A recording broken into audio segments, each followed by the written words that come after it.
حلقة جديدة من بودكاست المؤثر الحقيقي، وضيفتنا النهاردة رياضية من المقام الأول. البداية بتاعتها كانت مع تحدي من الدرجات القوية جدا، ألا وهو تحدي المرض. معانا النهاردة سونيا. Hello Sonia. Hi Mohamed, how are you? One of the global runner on the region. I'm very happy to be with you here today. Thank you for having me, Mohamed. It's a pleasure. It's my pleasure as well. So from where you want us to start your journey? Wherever you prefer. Okay, so we're gonna take it from the beginning. Like, as I know, you are doing runner, you are a professor, you are like weekly going to a lot of activities related to this. Right. How this started? So let me tell you, my sports journey, health wellness journey started since I was born, basically. And I got into sports when I was 3. I am from the north of Italy, as we discussed, and from the mountains especially. So it's a very natural place. With my parents, we used to have like this big garden and to plant fruits and vegetables, stay a lot outside, doing outdoor activities.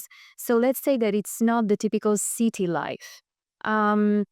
Then because of my parents and probably also because I'm the eldest, when I was 3, my mom, she was like, okay, time to get into sports. And I was like, okay, fine. So When you was 3? 3, Are you kidding? no, for real. Okay. 3 years old. So she started with her own, dream. And she was like, I'm going to put you in ballet. And I was like, I hate ballet. Okay. And I hated ballet. And then I moved to ice skating. And then when I was 8, I broke like my knee. And I was like, okay, this is done, finish, halas. Oh my God. It's so early. So for 1 year, I was healing, and I think she felt a little bit guilty. So she was trying to find a way of, okay, you can try different sports and see what you like. And I didn't like karate. I didn't like, basketball. I was swimming. And then one day, occasionally, I went with a school friend. She had like tennis classes. And I remember she was like taking professional classes. And her coach, she was like, okay, you can play with your friend. And at the end of the session, I remember my mom came like to the place and she was picking us up. And the coach told her, I think your daughter, she has a talent. On tennis. Yes. And she didn't tell them because I knew that she knew from I would say no way. But I loved it. I enjoyed it. I just felt like this, She want this to come from inside you, not from her side. absolutely. Because this happened in the beginning, she didn't want to face the sale again, yeah. Exactly. So I remember like I was going like once a week and then I started twice a week.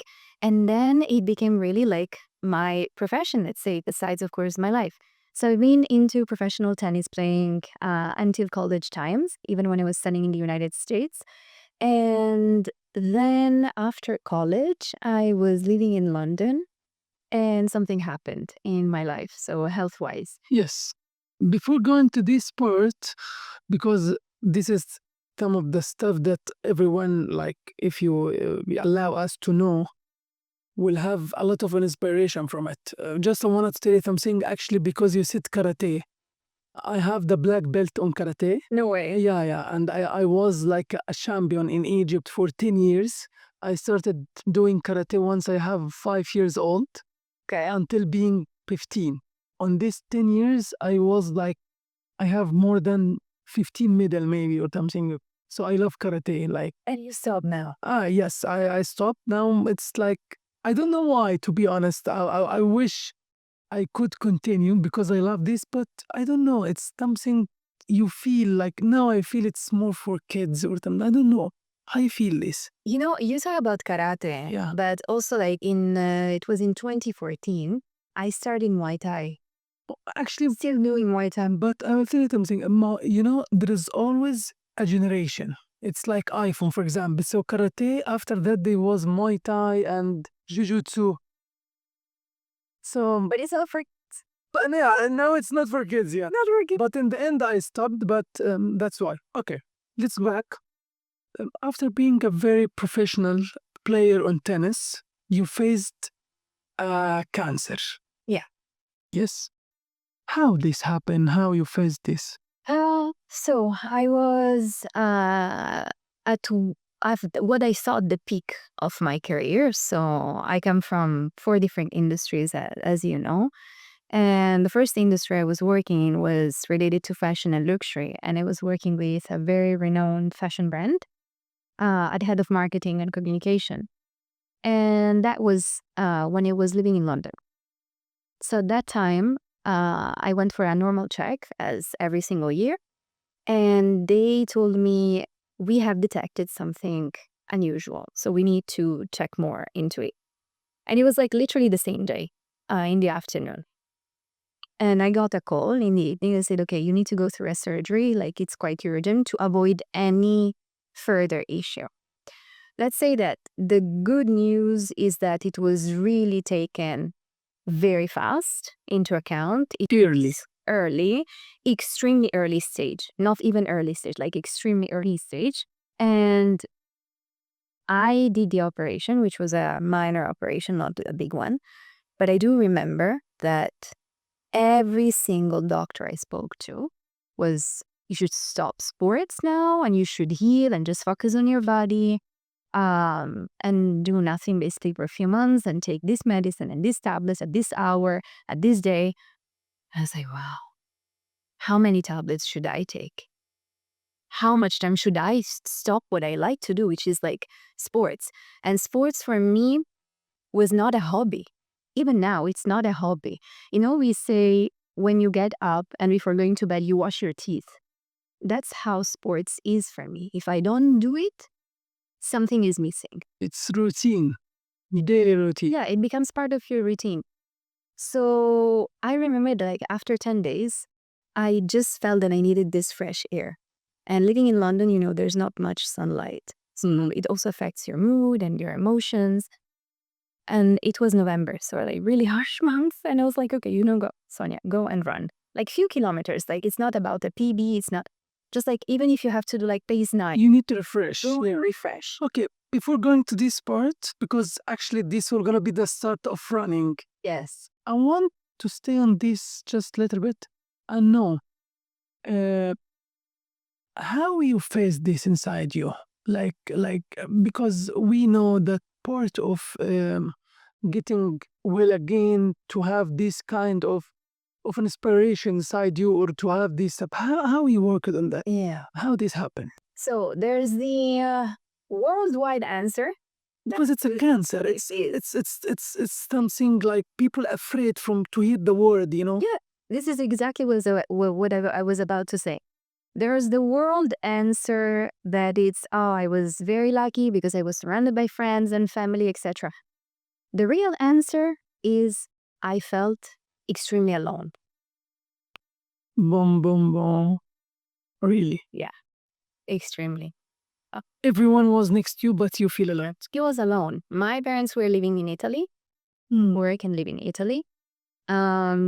My smaller brother, like I'm the eldest, was still finishing his studies. And I also have like a small sister. She was extremely like young, so she was also home.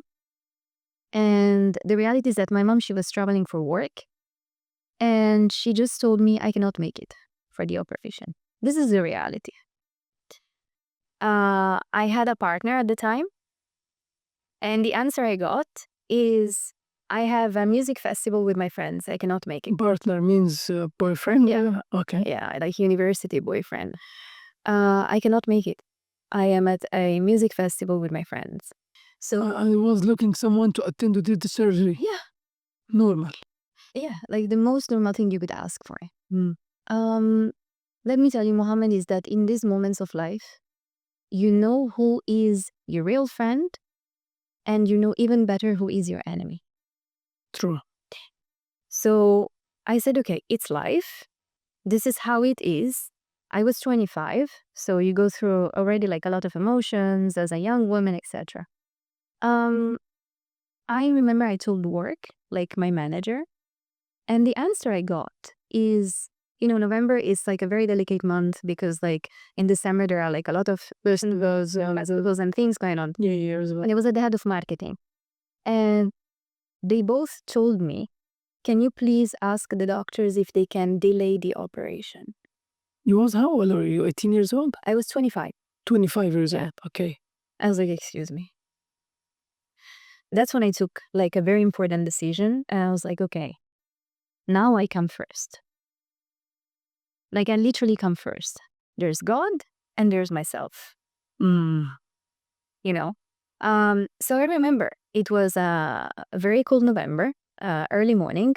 I put my clothes on. I prayed in the morning and I went to the hospital. And I went back home. I'm laughing, but it not like out of fun. I went back home in a taxi and I just like stayed home, cooking by myself and doing everything by myself. And that was a hard moment. And I thought it could have been the hardest moment of my life. And then, you just discover that it's not. It's one after the other with a lot of beautiful moments, a lot of incredible moments. But I always believe that God and the universe will never give you something that you cannot handle. Okay. But the news happened for you. Yeah. You felt alone. You faced all of this. How you convince yourself that I will back? How you take this decision? It's a lot of strength and belief that comes from the inside of you. Mhm. Because actually, what you are saying is very important. Why? Because a lot of people is always saying, I'm alone, that's why I'm alone. But what you are saying that you did everything while you are alone in a very hard moment, Yeah. which is applicable. Mhm. Yeah. Yeah. So Do it. how? The key and the secret is to understand that being alone is not a curse, it's an incredible gift. Really? Yes. Being alone is incredible. It is an incredible gift. Those times in life when you are alone, first of all, what I always say to my friends, to people I talk to, and they ask me, you are never alone. We are never alone. Whether you believe in God, in the universe, you are never alone.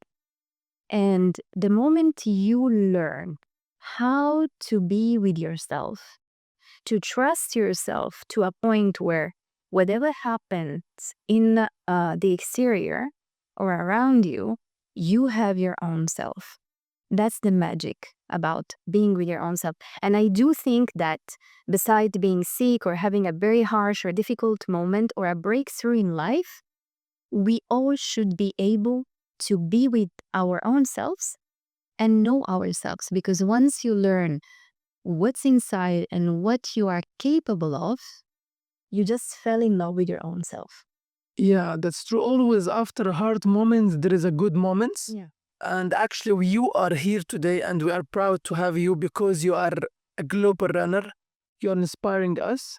And you started being a global runner after this hard moment. Yes. So I would say not global. Well, I was thinking about. Yeah, I mean, no, I mean, like this happened now, but before it was a start. Yeah. So, Absolutely. yeah, so. I remember like 10 days after I was refusing to take the medicine and the doctor's like, I got the first checkup and they're like, you should take them. You're not healing. You'll not heal. And I was like, okay. So again, I needed fresh air. I was only in Kensington, in New York, Kensington. I was like, I'm just gonna like go around 1K, 2K and see how it goes. I felt alive. Running. I felt alive because I could feel the wind, I could feel the air, and most important, I could feel my body. When we are in pain, physical and emotional, most of human beings, which is a human being factor, we complain. Yeah. But that's when you know you are alive. Okay. If you're not feeling, You're not alive. you're not that much alive. Okay. People will feel that I'm always feeling fine, everything is fine, even in a friendship or like a marriage or a partnership. If it's like this all the time, then it's not normal. It should not be like this. Yeah. And same with your body. And the thing that I remember is that, okay, I always used to jog because of my tennis trainings. But now running is different. So I just like started running and running and running. And then I participated, like when I moved from London, I lived like in the north of France, then Paris, and I lived in Latin America like for a few years, then came back to Europe. And then I lived 4 years in Madrid in Spain before coming to the UAE. And actually, I started competing, doing half marathons, let's say, every single week since 1.5 years now. And most of people, I would say, they do not understand what's beyond running. It's not achieving a podium. It's not achieving a pace. It's not achieving anything else besides doing that extreme meditation with your own self when you are running and being proud of yourself. How many, like, what was the longest marathon you did? How many I've kilos? never done a marathon. I've never done 42K. I think the longest, it was supposed to be 23, but I did 28 because once I got lost. Oh, really? Yeah. Even inside? I got lost. It was not a road run, it was a trail run.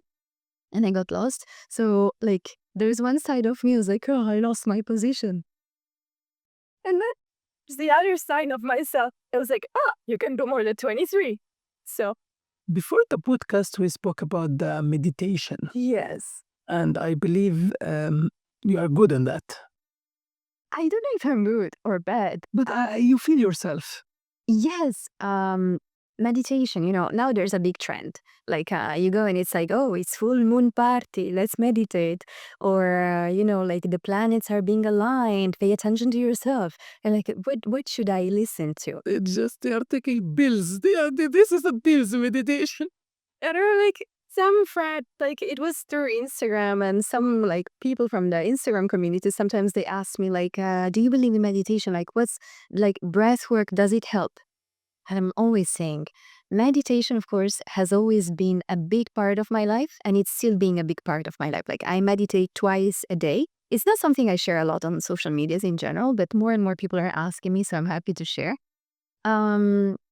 Meditation, it's not, we said it before, sitting down in a normal position, Not like this. and just like, It's not like it. it is not. As I said, you can be driving and meditating. You can be swimming and meditating. You can be flying on a plane full of people. You mentioned as well you can be in the metro. In the metro, you can be around millions of people and meditate. If you have that ability of forgetting about your three-dimensional body and just listening to your own soul. Your soul, our soul, the souls in general, they are calling us. They are talking to us. It's what scientifically speaking, they say it is the subconscious. Now, whether you believe in God, in the universe, or you are a scientist, it has been proven that those particles, that energy, it exists. And it is there. Mm-hmm. So do we want to keep going and ignore it? Or we want to listen to it, acknowledge it, and feel really ourselves? Because the reality, Mohamed, is that most of people, they talk about the spiritual awakening. And they draw it like if it was all roses and flowers and, oh, I just like woke up spiritually. It is not. It is yet the most beautiful hell one can go through. But again, you have to be ready to go through it. So, some key elements to be ready to meditate. Can you give us some key elements? Like, for example, close your eyes, focus, or whatever, I don't know. Just give us some key elements to help us to meditate and to feel our soul. Isolate yourself. One. Isolate yourself. Again, you can be in a metro, but you can isolate yourself. The same way you put your headphones in, listen to music. Be alone. Yeah, be alone. Feel the elements of the earth. Be close to those elements. Be close to water. Be close to the air, be close to the fire. You will feel it. Your body will start speaking and your soul even more. Trust your gut feelings. Trust? Your gut feelings, Okay. your subconscious, your soul. Even though you see green and somebody is telling you it's red, if your soul is telling you it's green, then go for the green. It's not a lie. You know, many times it happens that people, usually you talk to them and friends will say, I knew it, I could sense it, I could feel it. Go for it. Go for it. Go for it. This is your soul. Yes. That's amazing. Okay, you said in the beginning of this podcast that life is up and downs, yeah? Do you faced any depression moments before? Yes. Really? We faced a mild one. Yeah. Mild. 3 years ago. 3 years ago from now. You was in Dubai? No, I was upon coming to Dubai, like few months before. And this is the reason also I said, like, we talk about the word that no one wants to pronounce, which is cancer. And I thought like it would have been like the breaking point in my life. And it was not. After what I've been through later. And again, life hits ups and downs. But yeah, 3 years ago, I went through a mild depression. Yeah. Can you share this with us? Yeah. So I got divorced. And few months before, I lost a baby. Oh, God, please. Sorry for that. Yeah. As for any woman, I believe that, when you go through that, it's already not easy. There's a lot of emotional, physical aspects that are involved with it. And then when you thought you would spend the rest of your life with what you thought it was the love of the life, and it's not. And you have to accept and do a lot of inner work to understand that nothing of what you have lived before will be in your present and will be in your future. And again, the feeling that we have, most of human beings, is that there's past, present, future. In reality, the time is one. What is happening now, it's happening in the past, it's happening in the future. Mm-hmm. Yeah. But I overcame it again. And it's all about what I said before, feeling yourself, going through your emotions. Option A, you go to the doctors and you have a prescription. And I'm not saying it's a bad thing because it depends on what you can do. Depend on yourself, how you can face this. people need it. Like I'm not saying the opposite. It's Actually, this is a good point because there is, as you mentioned, there is two ways, A and B.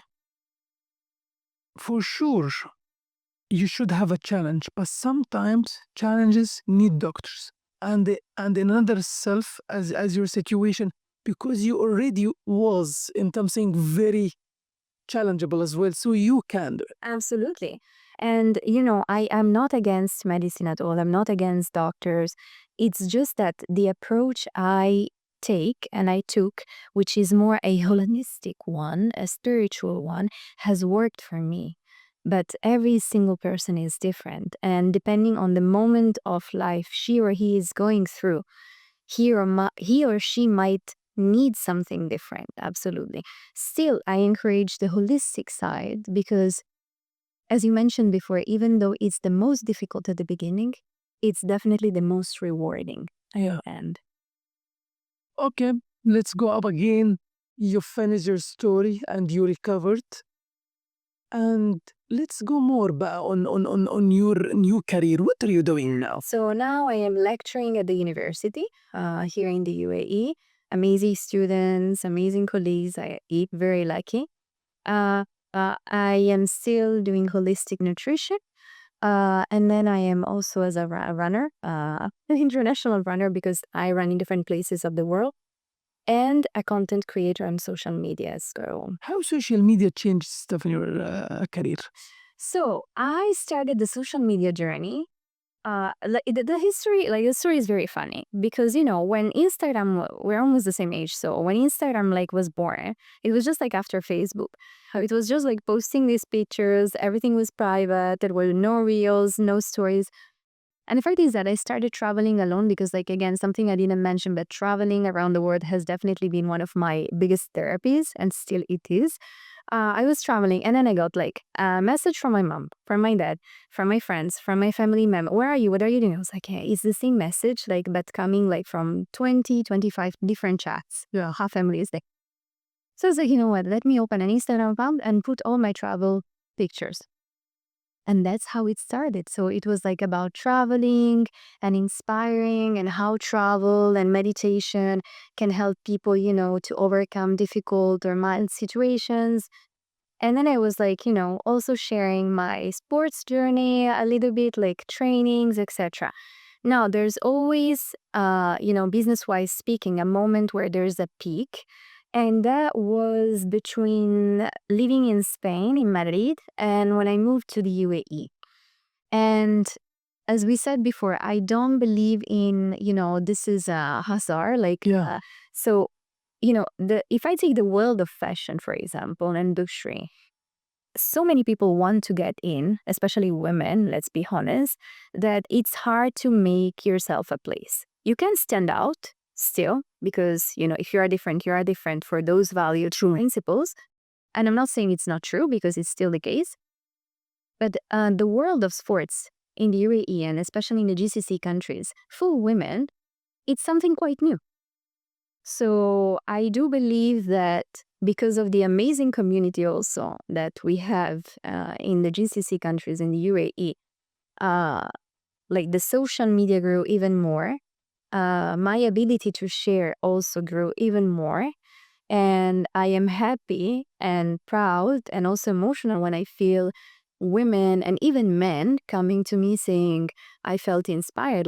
The amount of messages, sometimes I really cried. This is why social media is always important, as you said. It's when inspiring us, inspiring people Yeah, to do more stuff. absolutely. And it's all about, I even tell my students, one of the courses that I teach, it's digital tools. And I tell them it all depends on how you use it. You have the option to take your phone and scroll down and getting this passive information. And then at the end of the day saying, oh, I lost 3 hours on my phone.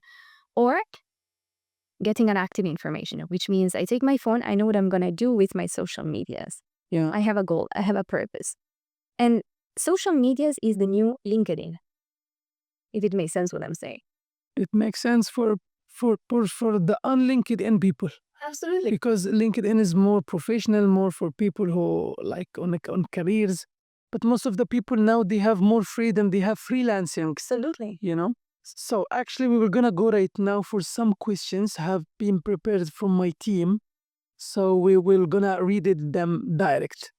The first one saying, what types of exercise are suitable during Ramadan? Ay. So, you mean during the whole day or after the... Before iftar, after iftar, in your journey, someone is fasting for more than 12 hours or 15 hours might be. So what is suitable as exercise during this period? I would say my own advice, again, it's personal advice, is in the morning, do a mild activity, such as, for example, yoga, Pilates, strength work. Half an hour, not a full hour. And then before the iftar, doing something like a HIIT, a cardio, a run. And after the iftar, 2-3 hours before going to bed, doing again a mix between even 10-15 minutes that keep the body active. And again, it's not because we are fasting that our body and organs, they are not working. Actually, they are working even more. Yeah. And you're a pharmacist and Yeah, that's true. That work even more. I was telling you before that myself, I fast every single day of the year because I have 1 to 2 meals a day.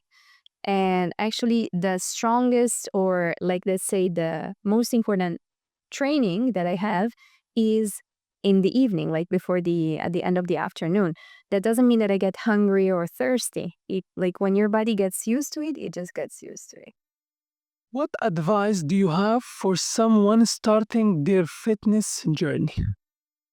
Oh, I love this question. Yeah. And I always say, do not listen to anyone besides yourself and your body. Do not have any standard on mind. And the real key is consistency. Consistency. Being consistent is the key, which doesn't mean not allowing yourself to eat some type of food, drink some type of drinks. It's all a balance. And the more you restrict yourself, the worse it will be. How do you stay motivated to exercise every day? Because exercise is meditation for me, and meditation for me is life. So it's like mandatory. Yeah. You know that our podcast name is The Real Influencer, yes? Yes. So I have a question for you. Sure. Who is your real influencer? I think everyone and no one at the same time. This is my answer. No, we need acceleration. Nagia.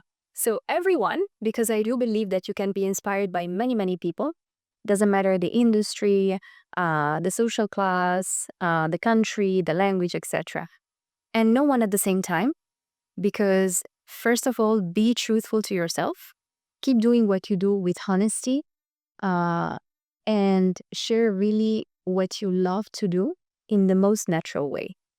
And automatically, you will feel inspired by others and you will inspire others. That's a great answer, by the way. I love this answer. Sonia. Yeah. Why Dubai? You have traveled more than 98 countries. Yeah. 98, yes? Yeah, 98. And now you are living in Dubai. Yes. Why? UAE. Because of the job offer that I got. Oh my God. Unexpected answer. It's super like honest, you know. Yeah. Do you belong now? Do you like living in Dubai? Yeah, living the UAE. So, like, what is the difference between UAE and other 98 countries? I would say that every single country has its own specificities. I love the UAE and I love the GCC countries because I feel that when you come here, you will, and you know it probably better than me, you will not hear, no, you cannot do it. You will hear what you used to hear in the United States, which means try, go for it, do it. If it works. So is this the same like USA? It used to be like that in USA. American dream. It now was. Yeah, it was. Now it's the GCC dream, you know. Here it's go for it, try it. If you fail, try again. Try again. You know, it's that type of mentality that also made Dubai what it is The greatest. Yeah. in 50 years. Look at it. True. Actually, I just came from USA like 2 months back. I didn't expect, to be honest. Yeah. It's not that critical. It's not that amazing. It's very normal. It is. It's not Very used to me. It's not very normal.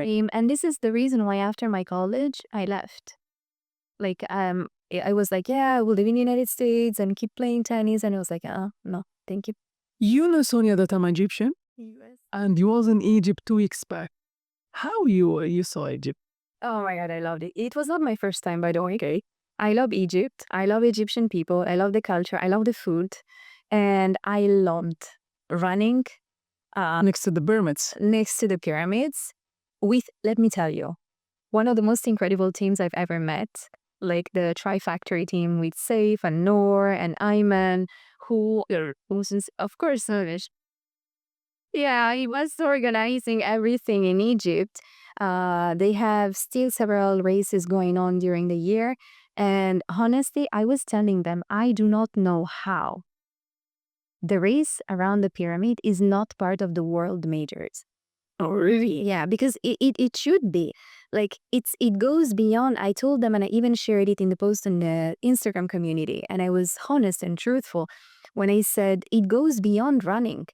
It's you run with history. And the fun thing is that they call the Saqqara Pyramid race a race through history. Well, you really race through history and you feel it. So it's amazing. Sonia, now we are in Ramadan, Yes. and how you see the vibes for Ramadan, especially in Dubai? Amazing. Not even in Dubai, everywhere. Because of this, You know, as well, you can say. This, We have Ramadan vibes everywhere. you have Ramadan vibes everywhere, and I love it, And this morning I was in my manager's office, and also it was super well decorated. And actually I told him I love the vibe, etc. But most of all, I like how, I would say, most of people, fortunately, they still see it as a holy month to do whether they're not being able to do during the year. It's a meditation month. It's a meditation month. And even though there's a lot of everything, like Christmas, like Easter, there's a lot of marketing around it and food and, what I hear also movies, etc. I love to see how most of people, again, fortunately, they see it as a moment to meditate with their own selves. Yeah, this is incredible. We want to know more about your professional life. Can you tell us more Yes. about being a professor? Sure. Please. So I love it, to be honest. And it also started after, what happened when I was in London when I was 25. I was like, okay, I love being in the industry, and I'm still in the industry nowadays. I always have a food because I like it and I really think it's important and adds a value while you are teaching your students. But I feel that I want to make sure that I leave, a print for the next generation. If it makes sense what I'm saying. Yeah, for sure. So teaching the students, whether I taught in the UK, in Spain, in France, in China. So teaching students, it's such, not a beautiful, an amazing thing. The first thing I tell them when I enter in class the first day is, I'm not here to teach you. You are here to teach me. Mm-hmm. We evolve. If you allow yourself again as a professional human being to be challenged, you will discover that them, as a new generation, they will teach you also so many things. So, how old are them? You're teaching They are between 18 and 24. So college stuff, you're teaching, you're in the college. Yeah. Actually, I'm always saying, because everyone was in this period, was in the college, it's very challengeable to be a teacher in a college because you have hundreds of people, everyone is judging stuff, maybe they might be inside themselves, you might don't know. But as well as you mentioned, if you have this feeling that you're going to teach them, they were going to teach you, I think this will going to work and you will have even more enjoyable moments. Absolutely. I have a last question for you. Go ahead. Actually, there are two questions. Okay. What you were going to say for your past? What I could say to my past, or Yeah. I will say to my past? No, what you could say to your past. I would tell her, never doubt yourself and keep believing in your gut feelings. The last question is, where do you want to be? So professionally speaking, I have my own goals and aims. And I do think that definitely I will keep running.